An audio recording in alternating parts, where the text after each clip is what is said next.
জুমাতুল বিদায় আমাদের জন্য করণীয় কিছু আমল।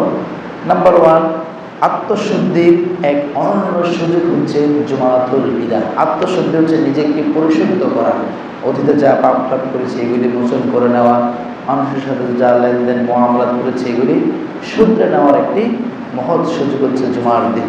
2 নম্বরে, এই দিন বেশি বেশি ইবাদত করা, জুমাতুল বিদায়ের দিনে বেশি বেশি ইবাদত করা। 3, গরিব দুস্থদেরকে সহায়তা করা।